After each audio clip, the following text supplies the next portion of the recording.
السلام علیکم ناظرین، آپ دیکھ رہے ہیں MR نیوز۔ میں ہوں کنزا اسلم۔ خیبر پختونخوا میں بلدیاتی انتخابات کے پہلے مرحلے میں رہ جانے والے اضلاع میں پولنگ کی تاریخ کا اعلان کر دیا گیا۔ الیکشن کمیشن کے مطابق 12 اضلاع کے 221 پولنگ اسٹیشن پر دوبارہ پولنگ 13 فروری کو ہوگی، جو صبح 8 سے شام 5 بجے تک ہوگی۔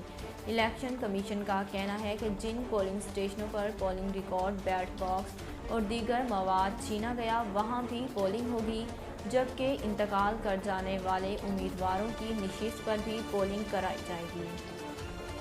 حیدرآباد میں قتل کیس کا مجرم فرار ہو گیا، جس کے بعد 4 پولیس اہلکاروں کے خلاف مقدمہ درج کر لیا گیا۔ فرار ہونے والے مجرم عباس سیال نے ستمبر 2018 میں سیشن جج کے بیٹے کو قتل کیا تھا۔ انسداد دہشت گردی کی عدالت نے عباس کے 2 ساتھیوں کو سزائے موت کا حکم سنایا تھا، جبکہ عباس سیال کو اشتہاری قرار دیا گیا تھا۔ امریکہ کے 2 تعلیمی اداروں میں فائرنگ کے واقعات میں 2 سیکیورٹی گارڈز اور 1 طالب علم سمیت 3 افراد ہلاک ہو گئے۔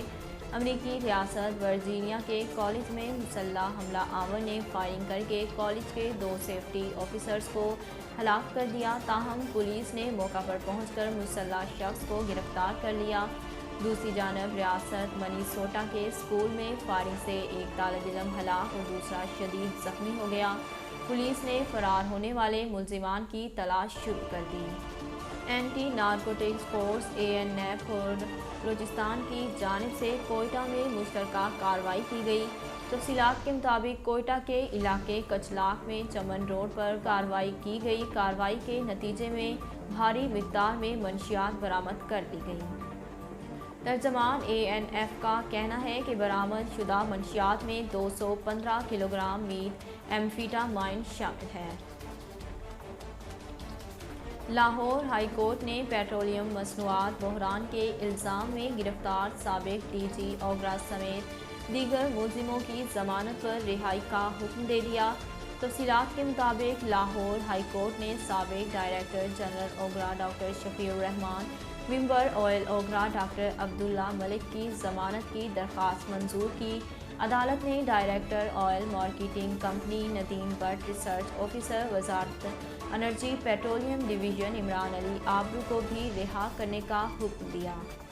ناظرین، اب تک کے لیے اتنا ہی۔ مزید خبروں اور اپڈیٹ کے لیے ہمارے چینل کو سبسکرائب کیجیے اور ہمارے فیس بک پیج کو فالو کیجیے۔ اسی کے ساتھ اپنی میزبان کنزا اسلم کو دیجیے اجازت۔ اللہ حافظ۔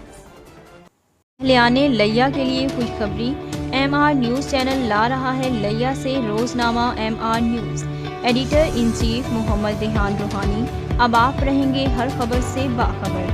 اشاعت کا 35 سالہ تجربہ، خوبصورت اشاعت کے ساتھ بہت جلد روزنامہ MR نیوز کا آغاز۔